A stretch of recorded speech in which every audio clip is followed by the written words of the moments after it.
সে শুধু তুথু নিক্ষেপ করে এবং গালিগালাজ করে ক্ষান্ত হয় না, সে তার হাত ধরে হচ্ছে শারীরিকভাবে লাঞ্ছিত করার মতো ঘটনাও ঘটেছে। আমার মনে হয় যে একটা পরিকল্পিত কোনো একটা এজেন্ডা হবে। চাকরিদের উপর নিপীড়ন বন্ধ না, চলবে না। বিচারে বিচারে বিচার চাই, নিপীড়কের বিচার চাই। মানে এই ঘটনাটা হচ্ছে আমরা যখন রাতের বেলায় সেটা প্রশাসন জানতে পেরেছে এবং আমরা ডাকসু এবং হল সংসদ থেকেও এটা নিয়ে বিবৃতি দেয়া বা পোস্ট করা, মানে সোশ্যাল মিডিয়া এটা তুলপাড় হওয়ার পরেও আমরা প্রশাসন থেকে তাৎক্ষণিক কোনো রেসপন্স আমরা পাই নাই এবং আমাদেরকে আজকে হচ্ছে লিখিত অভিযোগ দিতে আসতে হয়েছে এবং আমরা সেই এলাকা পরিদর্শন করে সেখানকার মানে সুস্পষ্ট কোনো সিসিটিভির সন্ধান আসলে আমরা পাই নাই, যে সেই এরিয়া কভার করে যে আমরা তাৎক্ষণিক সেই ঘটনাটা দেখতে পাবো সেরকম কোনো পদক্ষেপ আসলে আমরা নিতে পারি না এখন পর্যন্ত।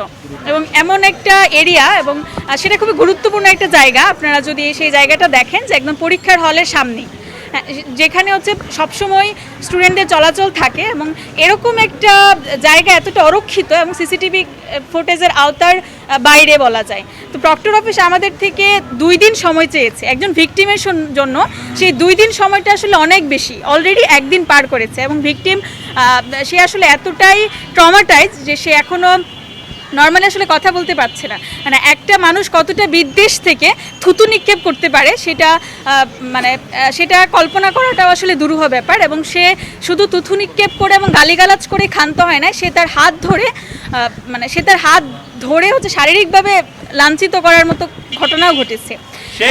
সেইটা হচ্ছে আমরা এখন পর্যন্ত প্রক্টর অফিস, বিজ্ঞান অনুষদের যে ডিন যারা আছেন তাদের কাছে অভিযোগ দায়ের করা সত্ত্বেও তারা এখনও পর্যন্ত এটার কোনো ধরনের সুরাহা করতে পারে নাই। এবং আমরা আরেকটা বিষয় লক্ষ্য করলাম যে ভিকটিম যখন সেটা সোশ্যাল মিডিয়ায় পোস্ট করলেন তখন সেইখানে আইনি পদক্ষেপ যত তাড়াতাড়ি নেওয়ার কথা ছিল সেটা না হয়ে আমরা ভিকটিম ব্লেমিংয়ের বিষয়টা দেখতে পেলাম, যে অনেকেই সেখানে তাকে তুমি তো অযোগ্য, তুমি সেখানে কেন প্রতিবাদ করতে পারো নাই, তোমার উপর এটাই হওয়া উচিত ছিল।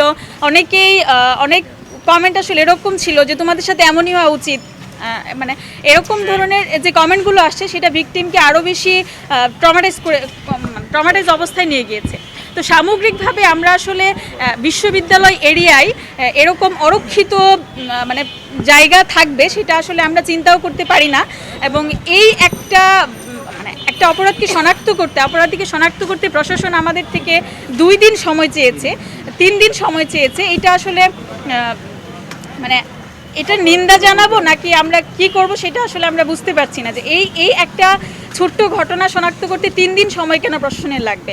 এটা শুধুমাত্র একজনকে লাঞ্ছিত করা না, এটা একটা সম্প্রদায়ের বিরুদ্ধে মানে একটা, আমার মনে হয় যে একটা পরিকল্পিত কোনো একটা এজেন্ডা হবে এবং এটা নিশ্চিতভাবে এটার সমাধান যদি না আসে এটা নিশ্চিতভাবে ন্যাশনাল ইস্যু হয়ে দাঁড়াবে, এটা সাম্প্রদায়িক সম্প্রীতি বিনষ্টের কারণ হয়ে দাঁড়াবে। এবং আমরা আশা করছি প্রশাসন অবশ্যই এই ব্যাপারে যথাযথ পদক্ষেপ নেবেন এবং কোনো ধরনের সহিংসতার ঘটনা পর্যন্ত যাওয়ার রাস্তা তারা নিশ্চয়ই তৈরি করবেন না। এবং আমরা আশা করছি তারা যথাযথ পদক্ষেপ নেবেন এবং ভিকটিম যেন যথাযথ আইনি সহায়তা পায় এবং তার নিরাপত্তা নিশ্চিত করার জন্য আমরা প্রশাসনের কাছে জোর দাবি জানাচ্ছি।